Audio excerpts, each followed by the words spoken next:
Welcome to the Comic Sauce Podcast, where we talk comics and comics culture. Wahahaha! And welcome to our annual Halloween episode. I am your host for the evening, Porfirio, and I'm joined by the spooky Henry Liu. Hey, Henry. Hey, hey, happy Halloween. Happy Halloween indeed. And I am joined by the just as creepy Christian Diadamo. Hey, Christian. Hey, hey, hey, happy Halloween coming from Creepy Christian. Nice. Today is Thursday, October 30th, 2025, and we are approaching All Hallows Eve. Dun dun dun dun. Yes. And so, Ooh. our horror movie that we're going to be talking about tonight is Guillermo del Toro's Pan's Labyrinth. Yes. And this is personally one of my favorite movies of Guillermo. Like I love his work in general. Um, and so I suggested this one just because I don't think we've had a podcast episode so far that we've talked about Guillermo. So I was like, let's just do it for this episode, you know? So before we talk about the movie, let's just talk about the man himself, the director, Guillermo del Toro. Like I said, he is personally my favorite director. I like him so much just because his work really just shows the beauty in the darkness and the terror. He finds things that are like misfits that are like kind of creepy looking, but he finds beauty in them. He finds the human of it. And so I just resonate with that message so much. And his work is just so creepy. I love it. So that's why I like him. What about you guys? Yeah, I'll start. It's hard not to love Guillermo del Toro. I think he has such a vibe to his movies where, like you said, he kind of just revels in the creepy. His movies always have great effects, and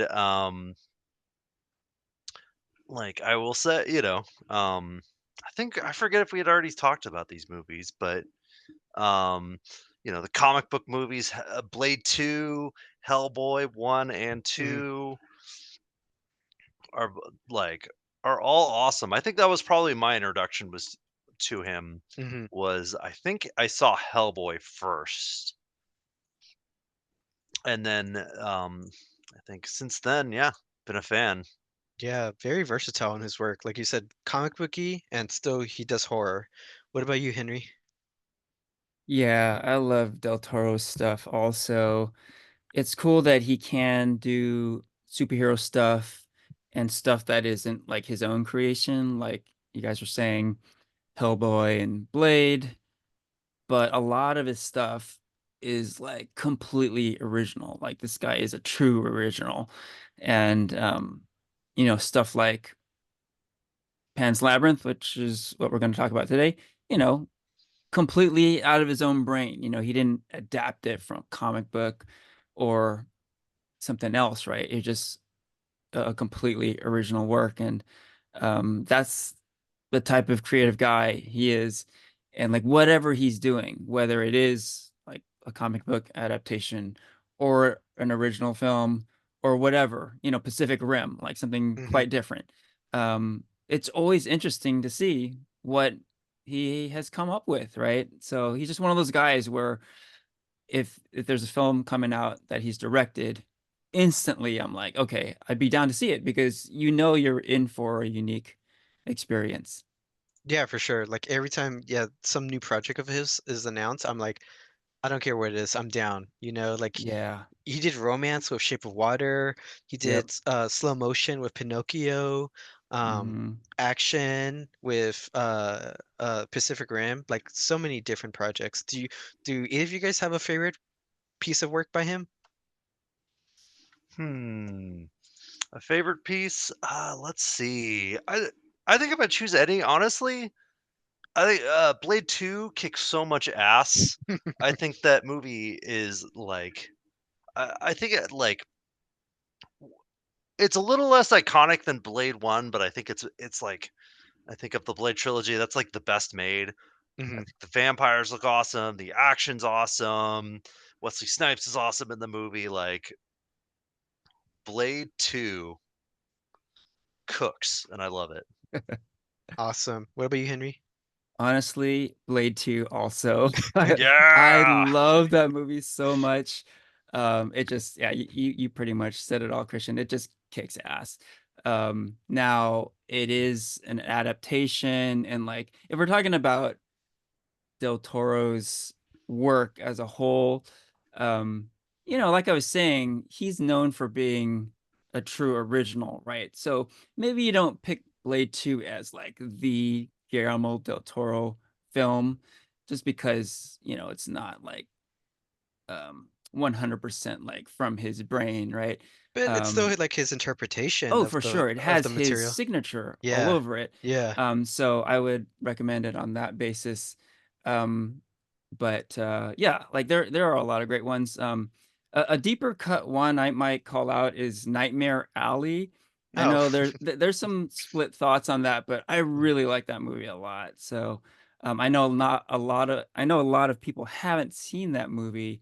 Um, so that would be kind of my sleeper pick for his filmography. Got you. My favorite movie, I think you guys both know by now, but my favorite movie of all time is without a doubt Pacific Rim. Like, Mm.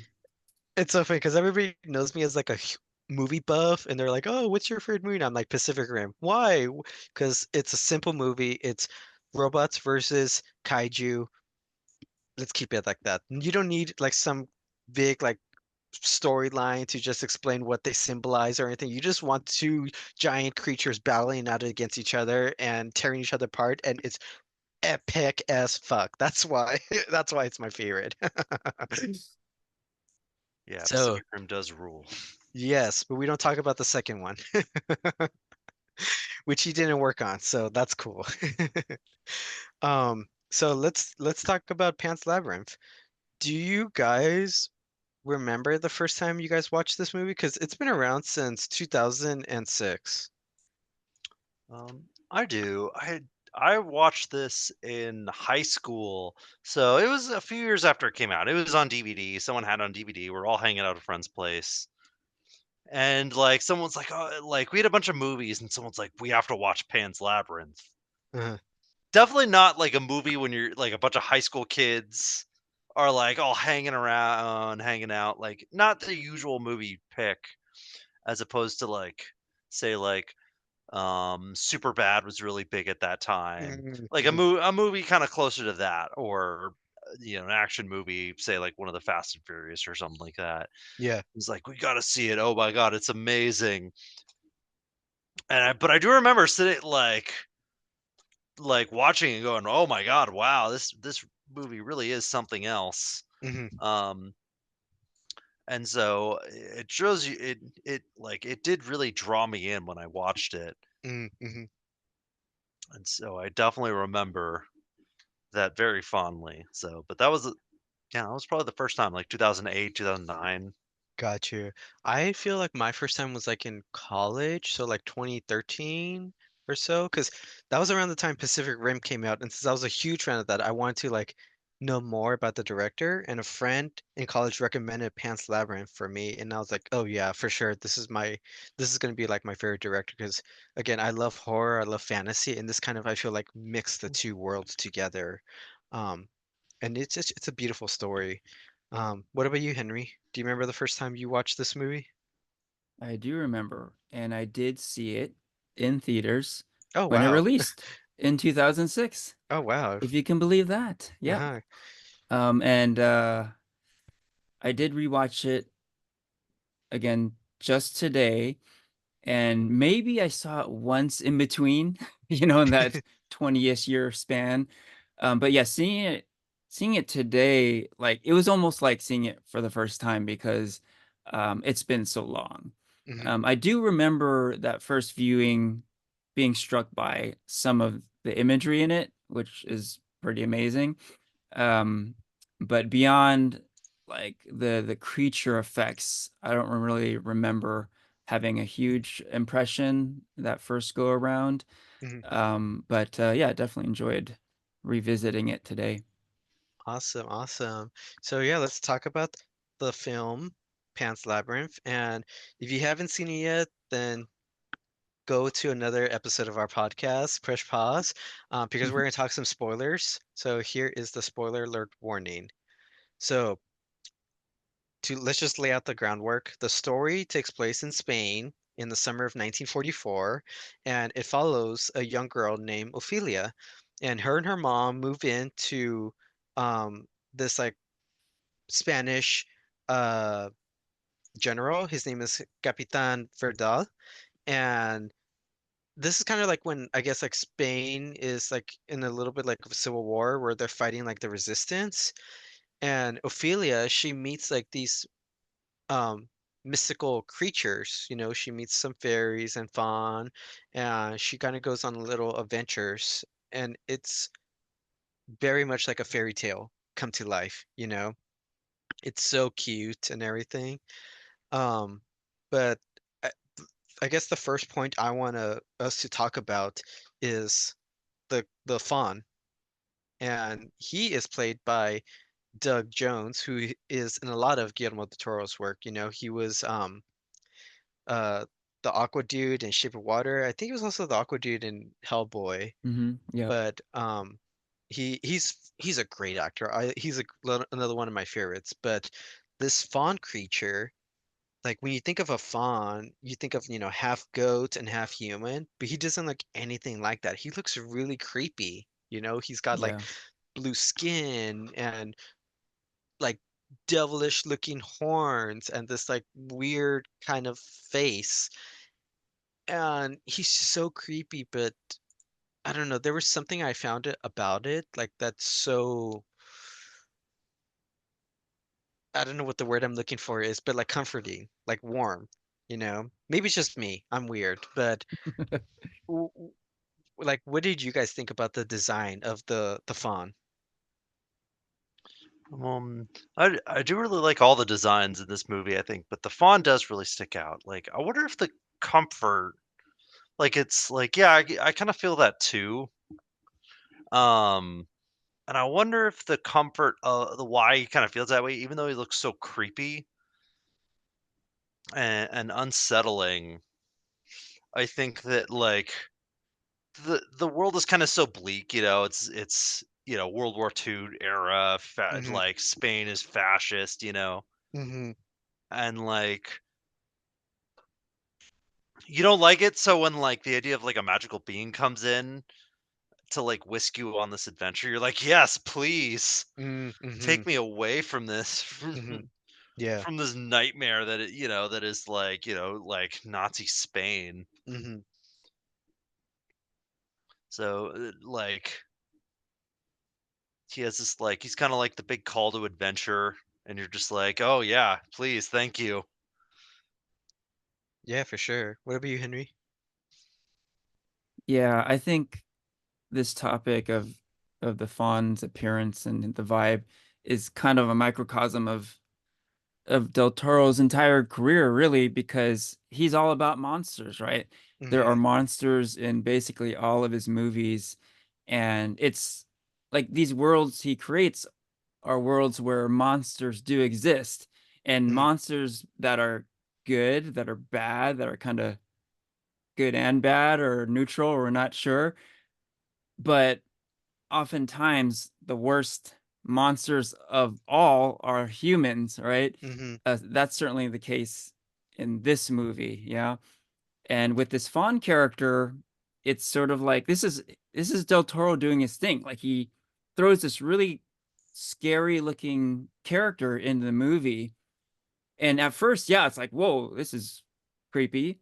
I mean, there's this little girl in front of this ghastly monster, right? Uh-huh. But then quite quickly we realize like he's not like this great threat, and like you're saying, Porfirio, he almost becomes like a comfort, right? He's like he seems to be pretty interesting, and he's like not dangerous, and he's Hmm. like here to take us on this adventure, right? So it's really cool what Del Toro does with these monsters because they're always interesting to look at. Oftentimes scary at first, but then you get to know these monsters just like any other character in a different movie. They might be good, they might be bad, they might be complicated. And it's like the monsters in Del Toro's movies are complex characters, they might be very layered. And I think this is no exception where the Fawn character, like after watching the movie, I was thinking, is that character good or bad or like both? Like, I Hmm. don't know, And it's just like it's not just like some cookie cutter character that's just Hmm. like all good or just all evil. It's like there's layers to this character, and it just brings a lot to the movie. That's just this one character, right? So yeah, it says a lot. Yeah, no, real quick, real fun fact. I remember at a WonderCon I went to, there was a Doug Jones panel, Hmm. and he said that, when you hear the Fawn talk in Spanish, that was actually Doug Jones speaking. Oh, really? It I was wasn't Oh, a, that's wondering cool. that. yeah, because he learned, I've heard a lot of artists say this, but like when they communicate in another language, instead of just memorizing the lines, they like try to learn the language to Hmm. understand Hmm. what they're saying to just give that emotion. So that's what Doug Jones did. He kind of learned a little bit of Spanish to understand what he was delivering, so he could just give the best performance possible. And I mean, I think, he killed it, like we're all saying. Yeah, yeah, So I want to talk about the theme of the movie that both of you guys are talking about, which is like the mix of fantasy, magical realism, and reality. You know, yeah. there's again, this movie takes place in the middle of like some kind of Spanish war, but when Ophelia, I feel like she enters this like fantasy of, meeting fairies and the fawn and all this stuff. And like both of you guys pointed out, like the fawn, even though he's the one who looks like a quote unquote monster and supposed to look scary, he's actually like a gentle giant. The real monster is the stepdad, the Capitan. He's like Hmm.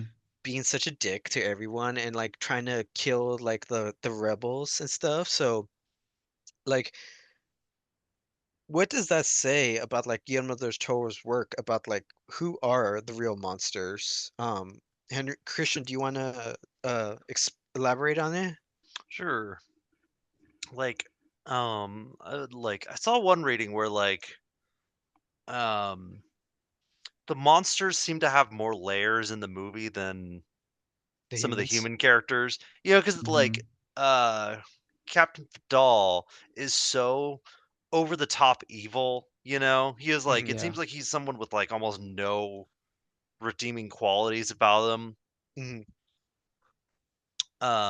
Other than, like because you watch him like torture people, you watch him like very gruesomely like stab a guy in the face Hmm. in Hmm. Yeah. like the beginning of the movie. He's such like he's such an evil character that you just like you really can't wait for something bad to happen to him. Hmm. Whereas you could say the fawn, it feels much more layered, like and he's much more mysterious Hmm. Yeah. because in a way he does like ask for a lot from Ophelia, Hmm. and at the end when like he's like, all right, give me your brother as Yeah. like a sacrifice. I have to sacrifice him. Um, like he's not wholly good, Hmm. He's complex. as well. But yeah, he feels more complex, whereas Vidal, is much more of a feels like a caricature, type of character, Hmm. which I think they do on purpose, of course, Hmm. Hmm. where the fantasy has more layers than real life Hmm. in a way. Um, and so like some of the other you could probably I think you could also extend that to some of the other human characters too, the unwavering doctor, Yeah. um, the spy, was it Mercedes, Um, and so it's almost like the fantasy is in a way more real. Hmm. Yeah, like let's talk about that. Like, because again, Guillermo del Toro, he's using fantasy in this world that Ophelia is associating with, you know?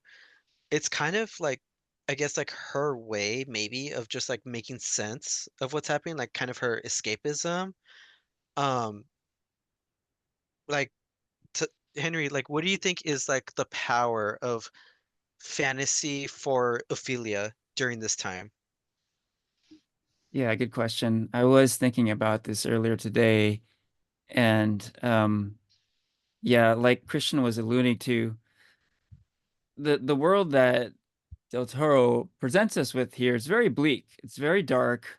Hmm. Ophelia and her mom are living a very rough life, and they're struggling. And it becomes pretty apparent that the fantasy world that we see through Ophelia's eyes is like an escape from that bleak reality. Yeah. Um, Now we can maybe get into a bit of a debate later whether or not the reality, sorry, the fantasy sequences in this movie are actually happening, Hmm. or are they happening just in Ophelia's head, right? Hmm. I might argue the latter because of this sort of trauma response where she's just going through a really tough time and Hmm. she needs to escape that. And it seems like when she needs it the most, that's when these fantastical moments happen, right? Hmm. So it seems like um, she's creating that fantasy world as a means to escape her bleak reality. And that's the power of like storytelling, you know, that's the power of a Yeah. child's innocence and their curiosity with the world, the way to understand what's happening around them. Hmm. Can like Henry, like historically speaking, like why do you think like, you know, obviously Guillermo del Toro was inspired with so many fairy tales, you know, that he probably heard throughout his life, but like why do you think fairy tales speak to us, you know?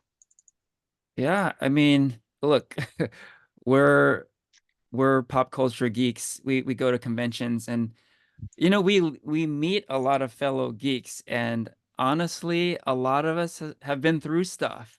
There's a reason why we're into like superheroes and fantasy and you name it, right?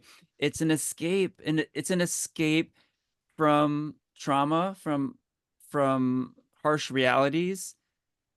It like when I see Ophelia go through the stuff that she goes through in this movie, I completely understand why she might like just fall into this fantasy realm, Yeah. because in differing ways, um like pop culture geeks like us do the same. Like, it's a reason why we go to conventions. It's a reason why we cosplay. It's a reason why we get obsessive over certain things. Yeah.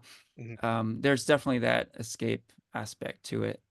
For sure. And Guillermo del Toro provides a lot of that, you know? Yeah. And he himself is a huge geek. So Oh, for like, sure. Yeah.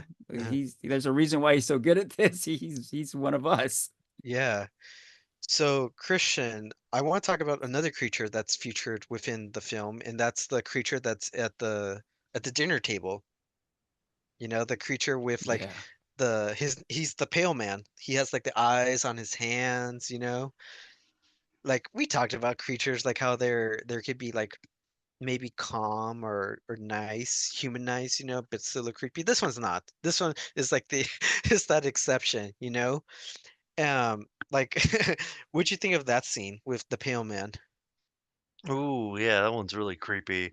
That's definitely the most like horror like I think the movie gets is that sequence. As like it is done really well. You know, the effect looks great. The way he like grabs his eyeballs off the plate and like you see they're on his hands Hmm. and he sees through his hands. Like it's a really great design for like a creature. And like you watch him very gruesomely like eat the fairies. Hmm. Like, and they show you like a close up, like you see him just take a The bite. bite the head off. Yeah, a bite the head off the fairies. Um, I think like it definitely is like one of the most like, or probably the most like tense sequence in the entire thing. And then he's at the dinner table and like, you first see it, you're like, no, Ophelia. You're part of you's like, no, Ophelia, don't do it. I know, right? Don't eat the grape. Uh-huh. That monster's super creepy behind you. Just go. Just get the fuck out of there. Yeah, yeah. Like, you're also kind of like, man, that looks pretty good. And she's like super hungry, being a child, child in like, war torn Spain. And they're Yeah. talking about like, like early in the movie, like one ration card per family. Mhm. Hmm. Mhm. Mhm. When they're at their big buffet dinner table. Mhm. It's like, yeah, she's probably starving, but what if she just like took the grapes and then left? I just Right. ate them outside. Who knows? Yeah. Just like, no, just take them and then just like run Yeah. and then draw the chalk and be, haha, I beat you. Eat them while it's just on the outside. Yeah. Also, those fairies were like literally telling her not to eat the grapes. I'm like, Yeah, don't do don't it, eat don't the do it, don't do grapes. it. And then he's just like getting up. They're like, look behind you. Yeah. I mean, I feel he was being a child. You know, Yeah, she's a that's child. how I explained it. Like she's just a kid, she's hungry. Yeah. Yeah. So Henry, I did some research and I Yeah. found out that the pale man, he symbolizes a few things, you know. Mm. The lack of eyes, um, is symbolizes his lack of mortality. So like he has less moral values, and his hands represent that the way they're placed on the dinner table, Mm-hmm. a sense of just possessing, like having Mm. power, you know? Mm-hmm. And like Christian kind of alluded to, there's that dinner scene where all of them are eating well, where everyone else gets ration cards. Yeah. W- Like, what do you think are the parallels between like Capitan and the Pale Man when it comes to, I guess, yeah, that like sense of I'm doing me, I'm watching out for me and my elite group, you know? Yeah, I didn't think about it, but definitely there are parallels between the Pale Man scene and that dinner scene with the humans, right? Because yeah, the Pale Man does parallel the Capitan character quite a Mm, bit, where he's like this powerful, dangerous person, and even more dangerous because he's literally like short-sighted or blind to a lot of what's going on, really, right? hmm. And is kind of just laser focused on just his way of doing things. Yeah. That was a common theme with Captain, right? Like he was just like, we're doing this my way. That's it, right? Yeah. That's it. He's very rigid in his ways. Hmm. And yeah, it was almost like with the Pale Man, it was like an explicit visual manifestation of that, where literally he he can't see unless he puts his In his puts the hand. eyeballs in his hands and puts it up a certain way. Like it's very limited for this creature to see anything, right? And it's like kind of a metaphor for how the captain goes about things, right? It's Hmm. very like tunnel vision, yeah. Yeah. So let's talk about the labyrinth. In your, what do you, Henry, for you, what do you think that this symbolizes? Because obviously it's a big part of the plot. It's in the title. Um, Ophelia, that's where she encounters the fawn for the first time. But to you, what does the labyrinth symbolize? Mm. Yeah, there is a bit of a twist at the end with the labyrinth, right? Because they kind of set it up at the beginning for almost like a shining ending to the movie, right? Because The ending of The Shining happens in a maze also, right? Hmm. And in that, yeah, it's a real maze, and it's pretty hard to get in and out of there. It's so hard that, the Jack Nicholson character does not find his way out at the end, right? Yeah. But that doesn't happen. Like, there isn't this crazy, like, find your way out of the maze ending to this movie, right?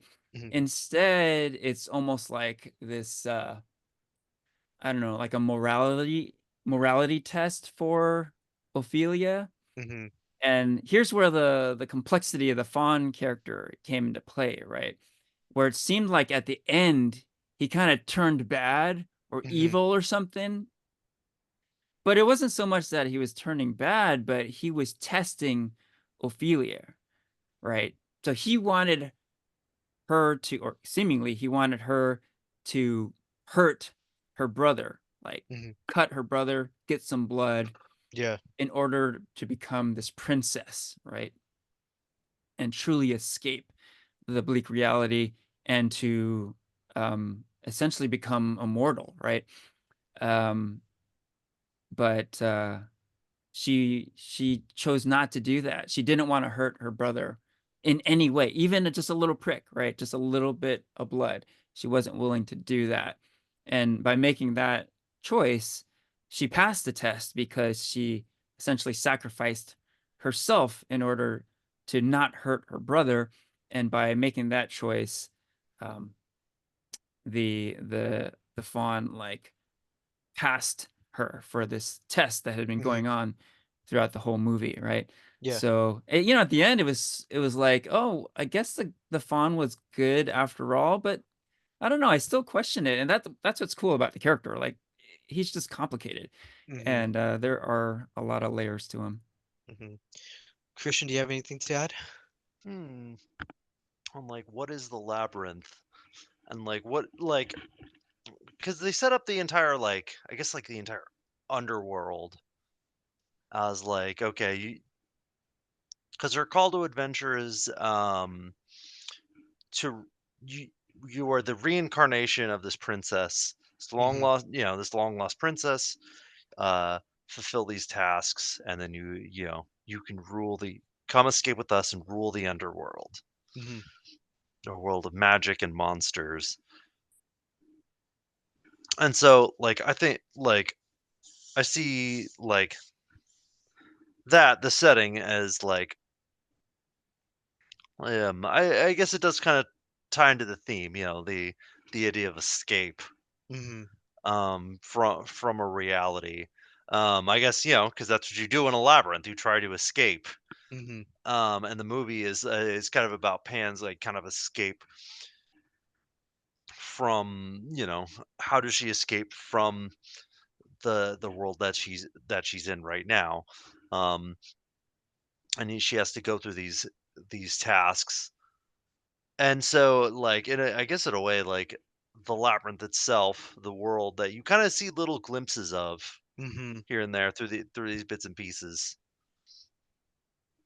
It is like, I just, it's like it's these tests for Ophelia, as well as, um I guess the call to adventure. Why do we like fairy tales? Why do we like movies? Why do we like all that Hmm. we do? You know. Hmm. Hmm. So I guess that ties into this kind of main theme of the movie. You know. So I guess it's like Pan's escape in a way. Yeah. I mean, like both of you guys are alluding to, like the labyrinth kind of like, represents like life and the choices we make and that it's so complex. It's not black and white. And the choices we make lead us into the direction that we're going into. And Ophelia, hers was whether or not she was going to be that underworld princess or not, you know? But let's talk about the underworld. It's like the opening scene of the movie. But what I like that Guillermo Del Toro does in this movie is that it's not a creepy place. It's not hell. It is all he says it's the underworld, that there's a princess, and he just makes it seem like it's it's kind of like also like a place of comfort, you know? It's not a bad place. It and even when Ophelia dies, she gets sent back to the underworld. She's not suffering. She's back with her reunited with her parents. Um, like Henry, what did you take away about how Guillermo del Toro wants the viewer to view death? Oh, that's a big question. Yeah. Let me think about that for a sec. But first off, on the underworld stuff, yeah, like you're saying, the underworld is kind of presented in a way that it's like a really cool place to be. You know, like, I mean, from Ophelia's point of view, she would much rather be in the underworld than in the real world, right? Hmm. Like, even this like fancy party, like she was really dreading going to this party wearing this fancy dress and everything. And she like got herself dirty um and went into this like potentially dangerous place uh because it was like exciting for her, and we really feel that when she reaches the underworld and she meets these like wild creatures. So we're made to feel that. We're made to feel like, oh, this is kind of her like safe space in a way. Hmm. So that's cool. That's just like that's classic Del Toro, right? Like For sure. throwing the monster mythology Hmm. on its head, where like the monster stuff is actually more comforting than actual Hmm. humans, right? Yeah. Um, but going back, what was the original question again? Sorry. How does Guillermo del Toro want the viewer to see death and how it's Ooh, yeah. portrayed in this Ooh. movie? Yeah. I do remember not really loving this movie when I first saw it because Because she dies. it is a downer of a movie in a lot of ways. Uh-huh. The ending for sure, because Ophelia does die, and all throughout we're just presented with this bleak landscape and dark Hmm. characters, and it's just yeah, it could be It could be a downer. read it Hmm. could be read as a real downer of a movie. Hmm.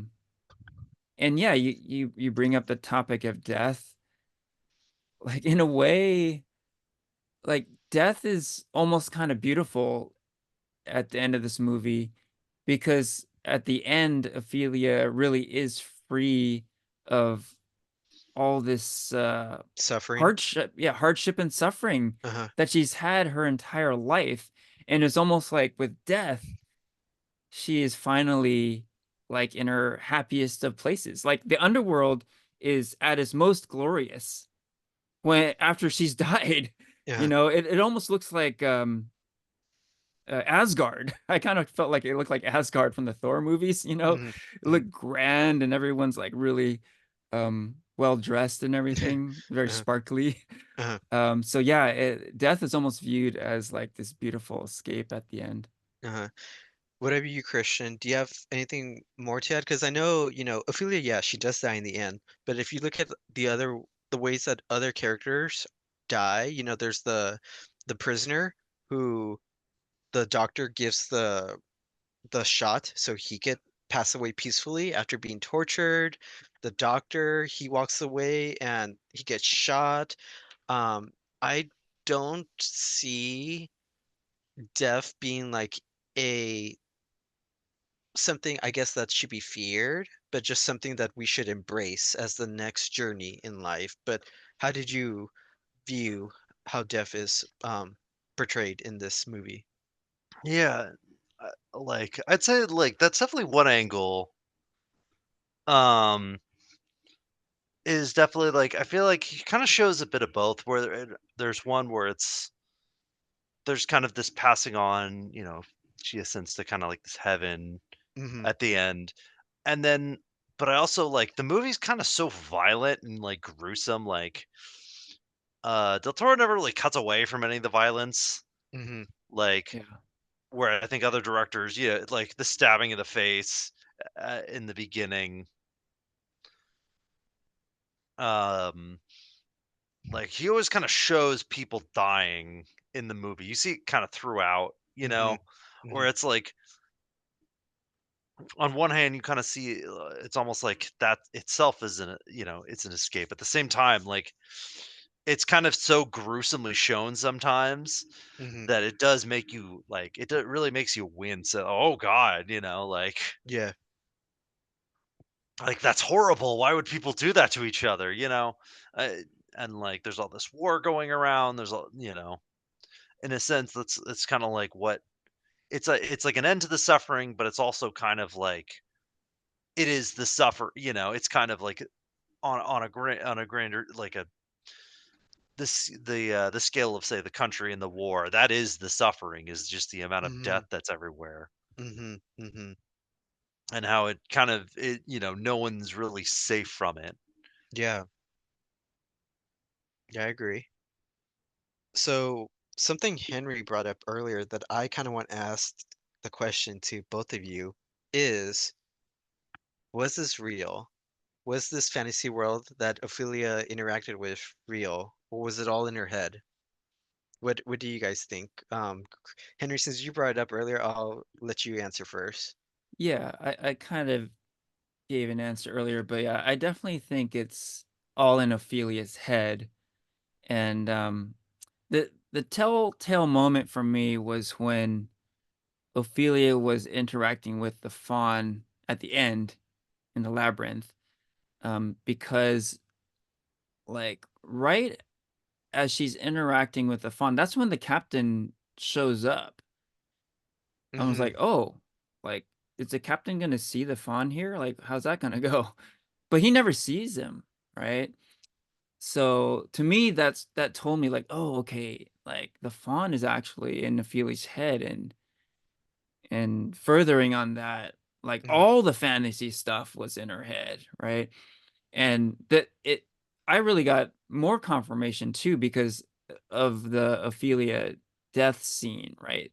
That's when we see like all the underworld in all its glory, right? And um, Ophelia's reunited with her father. And then while that's happening, you see her, we cut back to her dead body in real life, right? Hmm. So that's like, okay, so it must be like that was her final thoughts. And not only that, but yeah, all the other final fantasy stuff we saw earlier must have been in her head too. Okay, I have some like counterpoints Okay, to you, but I want to let Christian answer first. cool. Um, so I think let's see. I think the movie does like I definitely noticed it more this time than the first time I saw it Mm, because I remember the first time I definitely was like, it's like oh wow, it's all in her head. But I think there's some things I picked up that like kind of make me think that maybe the whole thing was actually real. Maybe um Ophelia did see the fawn, and the underworld did exist in a way. I think that there's enough kind of supporting both sides, yeah, intentionally. mhm, But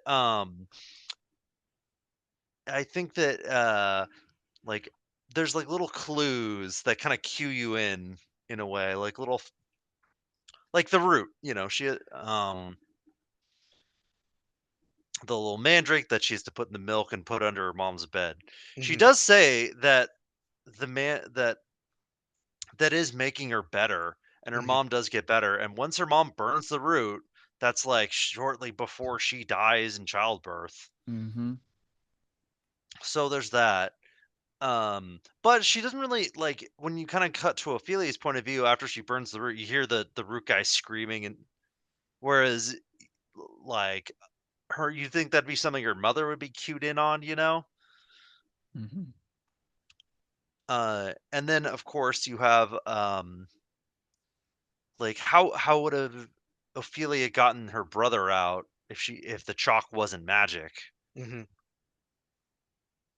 Like, because the guy was very paranoid, and like he makes a point of I'd have to look back on it again. That he has the key. Like, there's one key to open this door, Yeah. but somehow Ophelia gets it, and then you actually see Ophelia escape through the labyrinth in a scene where like a Hmm. passage opens up for her to escape, Hmm. Hmm. and then Vidal runs through, and he can't find her. Hmm. And then I feel like there's like enough scenes like that in there that does make you question, well, maybe maybe it is real. Of course, I think with all of those there are explanations Hmm. with that of like, oh well, she could have just been feeling better and then just got worse.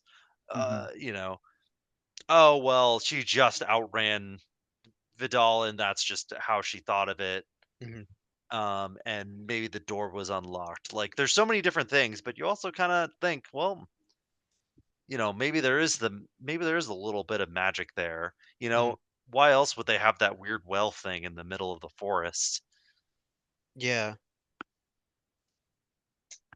But do you have anything to counter Henry, or are you still sticking with your? I'm sticking with mine, although I would agree that the best counter argument is that mandrake root thing.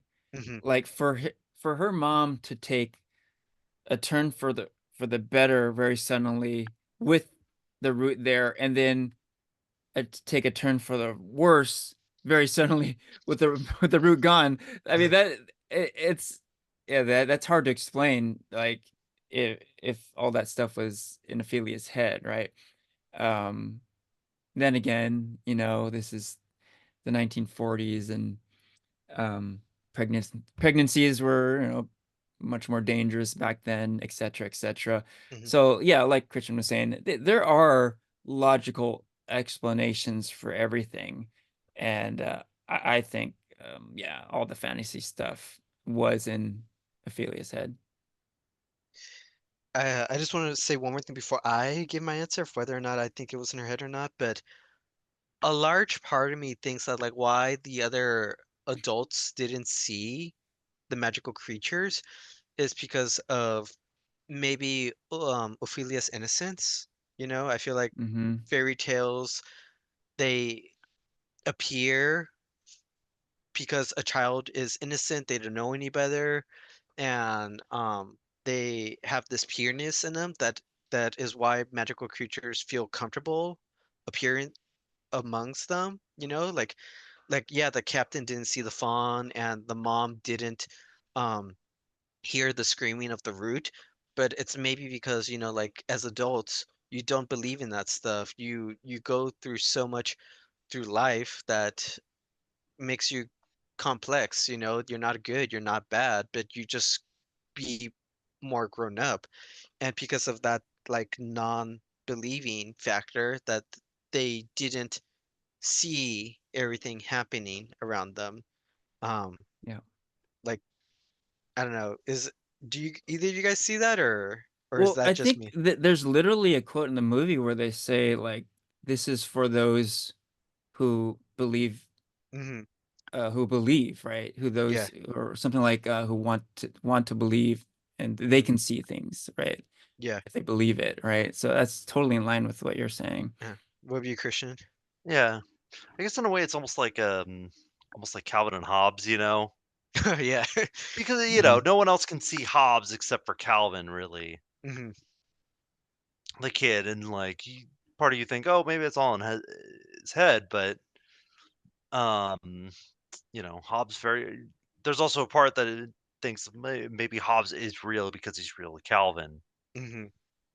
and then like you think like yeah, maybe the adults are kind of so like closed off, and maybe they're like the Pale Man, where they kind of tunnel vision and they kind of block out this idea that magic could be possible in their world, Hmm. that they choose not to see it. Hmm. Um, because yeah, like when Vidal goes and sees the fawn or doesn't see the fawn at the very end of the movie, remember that like he was kind of drugged earlier. Hmm. Yeah. He had the sleeping thing, the sleeping was like like Yeah, yeah. so. Who knows? He Maybe was he drugged was out. in yeah, he was drugged out and in such a haze Uh-huh. that that he wasn't able to see it. Hmm. So it could be, but I guess that's yeah, that's the thing about the movie, that there's so many different contradictions Yeah. on this Yeah. front Uh-huh. that it's very intentionally done, that Hmm. you can read it, I think, one way or the other. Yeah. The way I see it is I agree with Henry. I think that Ophelia kind of made it up in her head. I think that she was just going through a lot, all this trauma, and she created this fantasy world, because she was a big reader.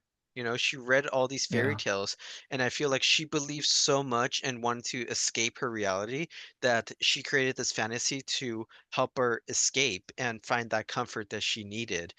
She goes into that underground tree to get the frog out, which just could easily be interpreted that she just got her dress dirty, underneath Yeah. the tree.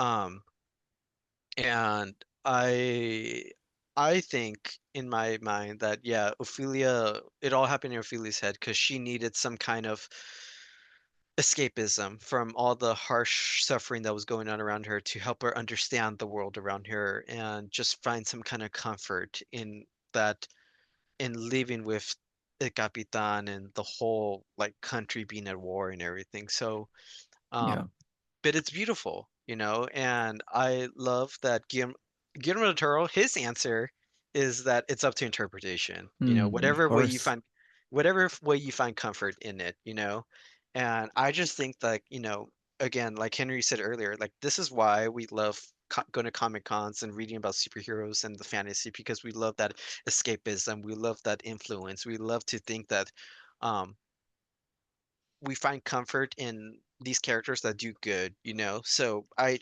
think that's what she did. And being a child, like what else can you do? Yeah. So we're reviewing this movie for our Halloween episode, but is this movie a horror movie, Christian?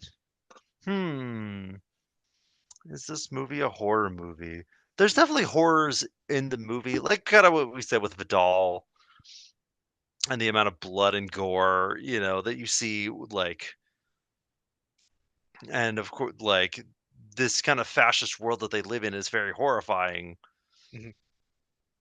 But I don't know. I don't know if this is really a horror movie. I'd say this movie. I want to call it a fantasy. It's like a mix between a fantasy and a drama, where you kind of Hmm. have a fantasy plot, a fairy tale fantasy plot with the Ophelia on her quest, and then you have like a war drama going on at the Mm. same time Hmm. with all of the other human characters. Hmm. So I think it blends those genres really well, and I think the creatures feel very horror inspired. Hmm. So I think this movie feels like it blends all three of those into one. Hmm. Um, I have a follow-up question before I ask Henry, but hey, Christian, does horror have to be scary? I would say no, because of course, what's scary is always up to the believer, or Hmm. up to the viewer. Hmm. Um, and what's scary works for different people.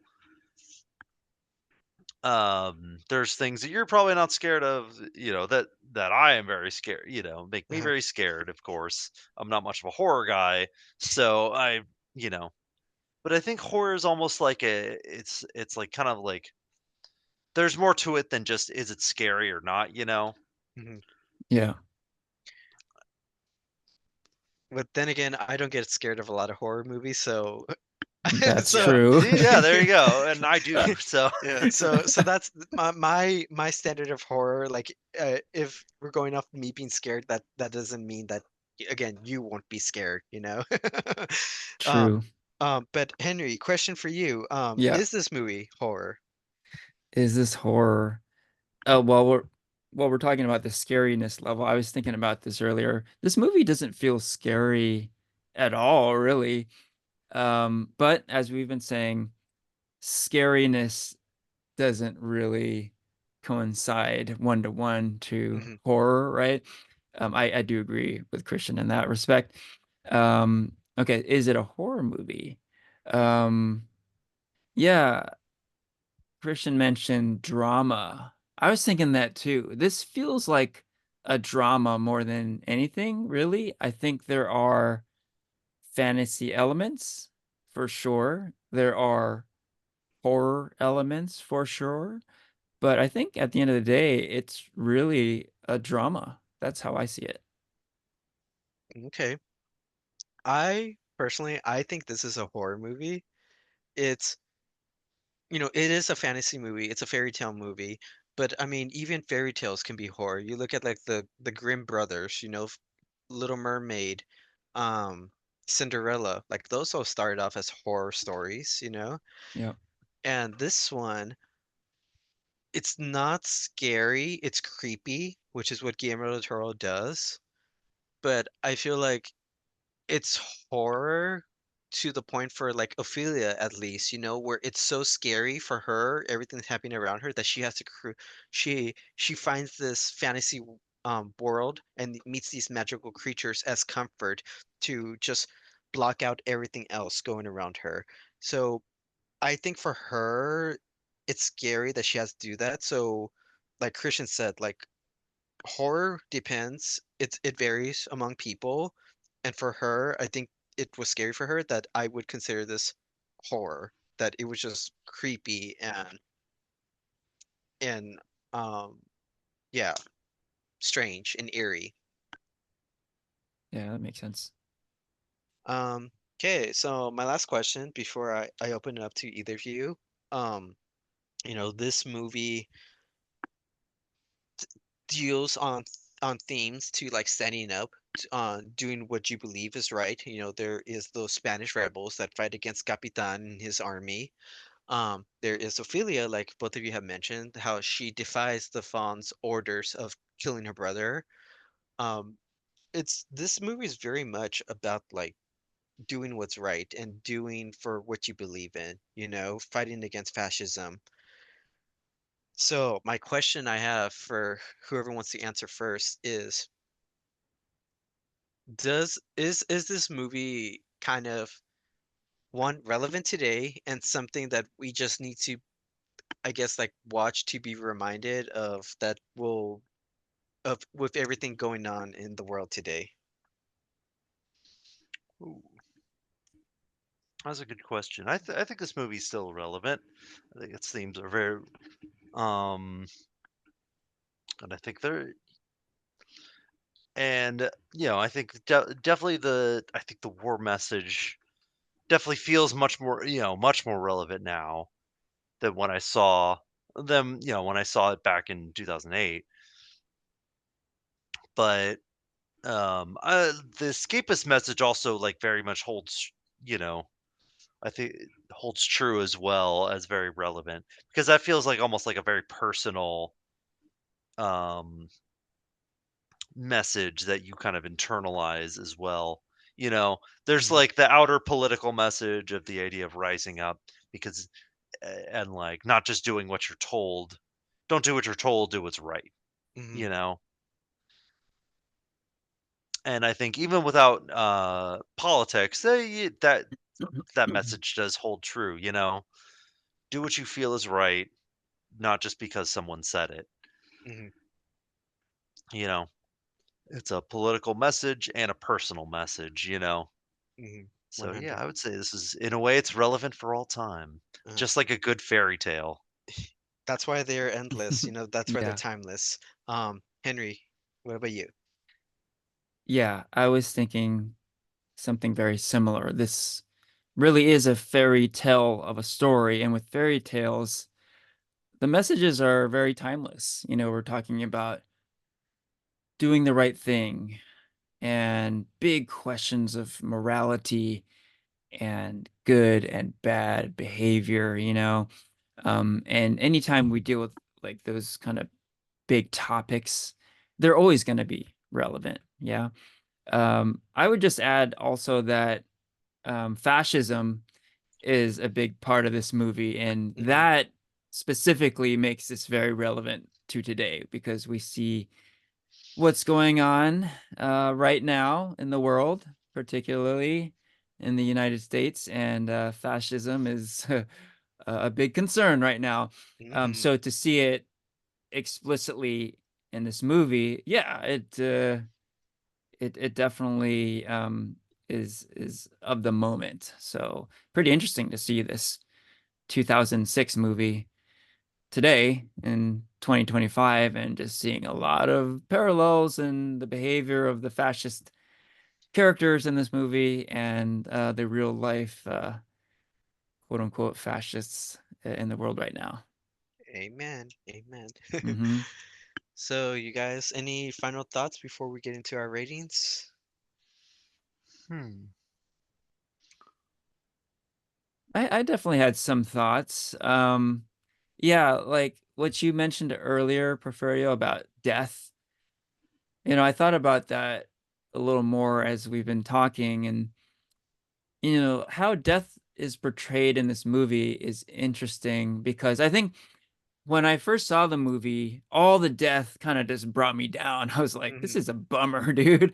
Yeah. And when Ophelia died, I was like, oh man, this is just a downer. But it's really like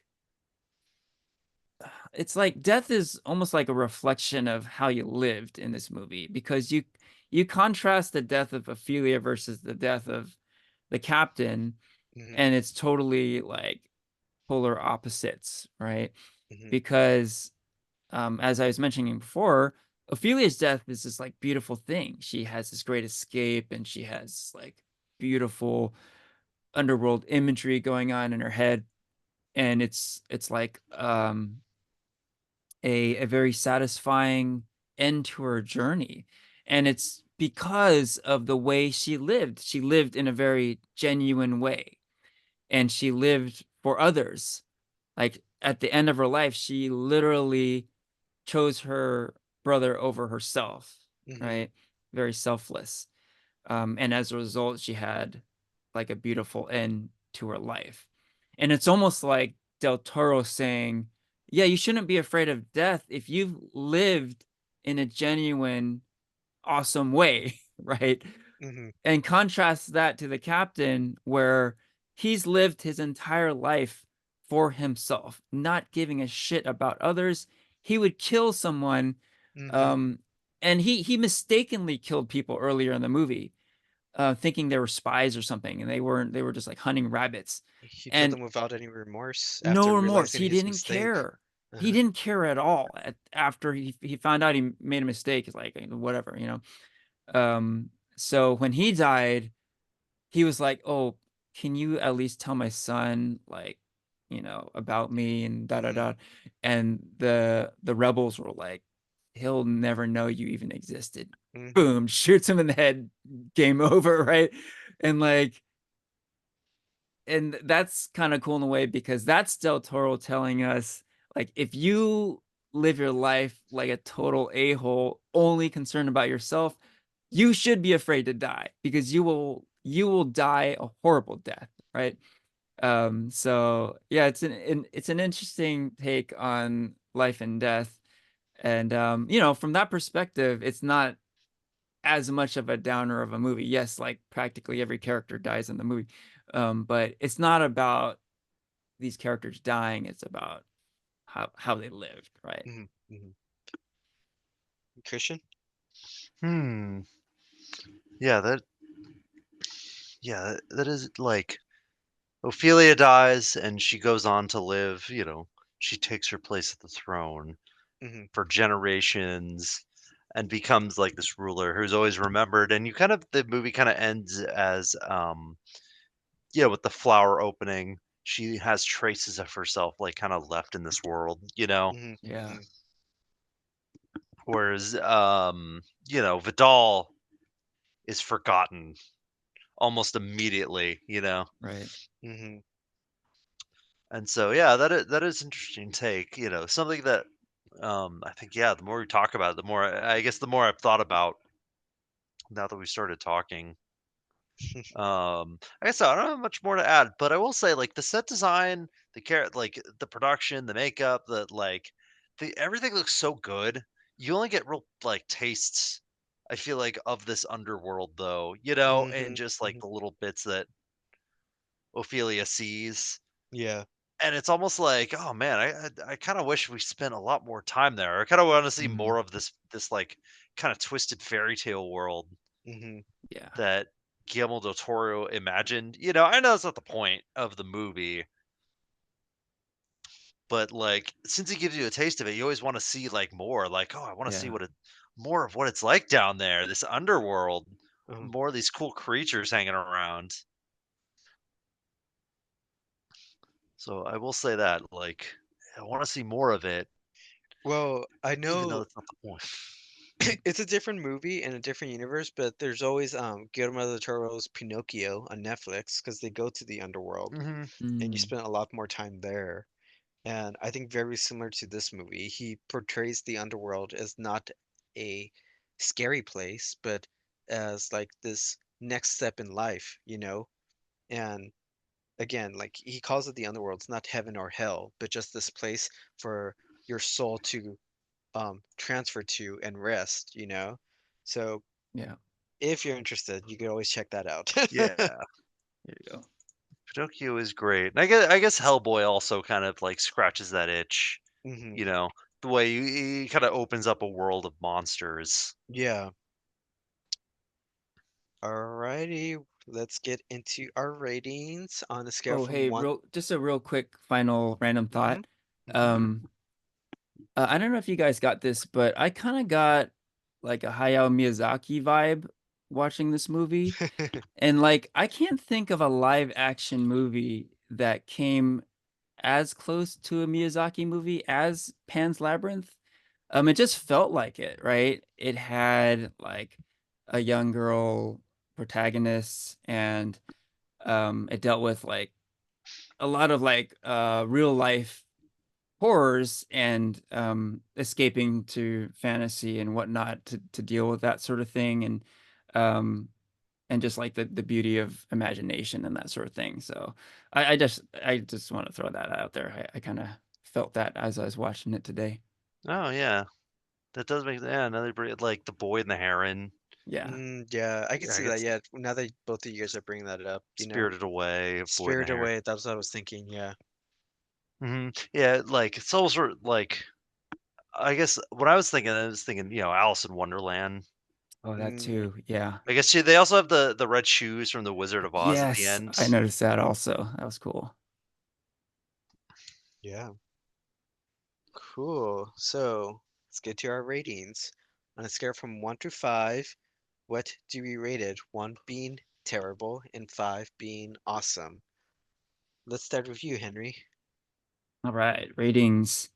So I mentioned I wasn't the biggest fan of the movie when I first saw it. But yeah, I think I really like misread the whole thing when I was younger because I really was like bummed out. And like I had this thing when I was younger where I just didn't like downer endings. I, Mm, I loved I loved me a happy ending back in the day. Let's put it that way. so you didn't like Um, Titanic? I did like Titanic. I did, yeah, but that didn't have a I'm happy sorry. ending. But that was Keep going. almost like, well, yeah, that was like, how could you have a happy ending with that unless you were to like rewrite history? But Uh, anyhow, um, but yeah, seeing it today, I'm like, that's I totally missed the point back then, and yeah, it's like I was saying earlier, it's like death isn't just death. It's like it's how you live. That's the point, right? And this girl lived a beautiful life and she was a great person, um and her death was a beautiful thing as a result of the way she lived, right? So it shouldn't be looked upon as this total downer ending. And like characters living, characters dying, it's more of that's not as much the point as much as the ride that we go on, this like amazing journey that Del Toro takes us on, yeah. hmm. And yeah, and I mentioned this earlier, but um I think it's really awesome the way Guillermo del Toro totally subverts expectations with these monsters, right? Like his entire career is like an exploration of monsters. And like I said, it subverts a lot of expectations where a lot of the time the monsters in his movies are good guys, right? Mm-hmm. With Mm-hmm. Hellboy, obviously, Shape of Water, like Mm-hmm. the these creatures that are at first like seemingly very terrifying, they're like the best of all of us, right? Mm-hmm. And then other movies where we do see monsters that are evil, like let's say Blade 2 with the vampires, or Pan's Labyrinth with like the Pale Man. That is a terrifying, murderous creature, right? But even there, they're not like the worst characters in the movie, right? Mm-hmm. Because in Blade 2, we like there's a human character that like betrays Blade, right? And then in Pan's Labyrinth, obviously the captain is the worst of the worst. He's just a terrible person. And yeah, it's really cool how Del Toro really just dives into this monster mythology, and Mm-hmm. it's not just good or bad. There are layers, there's complexity. We keep going back to this fawn character. The fawn is a great reflection of this complexity. So overall, a very satisfying experience watching this movie today. So I'm gonna go with 4 out of 5. Cool. 4 out of 5. Christian, what do you give this movie? All right. So I think I'll give this movie the full 5 out of 5. I think that well, this isn't my favorite Del Toro movie. I do think like this probably is his best work. I think this is his magnum opus, his masterpiece movie. I think of the way we talk about the way this talks about the nature of just watching movies, the way that we kind of see these characters, and the way we kind of have these different readings of the film. This definitely, I would say this is like a good like film class type of movie Mm-hmm. and good like dissection type of movie. I think that um this is kind of where I think this you could really like watch it, reread it, pick up on these little things and talk about it in film classes. Mm-hmm. And um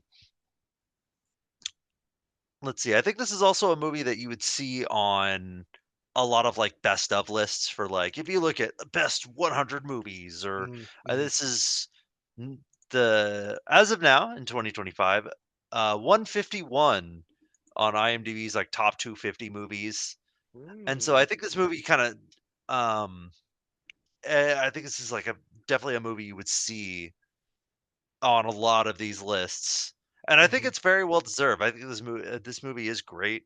I think this movie is very well deserving of 5 out of 5. Even though I will say this movie is so bleak, like it's not something I ever like. I'm ever in the mood to rewatch. I loved it as a kid. Watched it, and when I watched it in high school, I loved it now. But like, I have no desire to go back and rewatch it.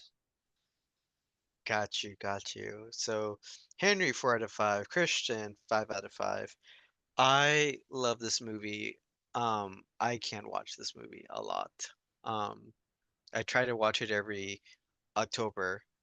Because it's a beautiful movie. It's I think it's horror. I think it's creepy. I love fantasy. The monsters are creepy looking, but they're beautiful to also look at.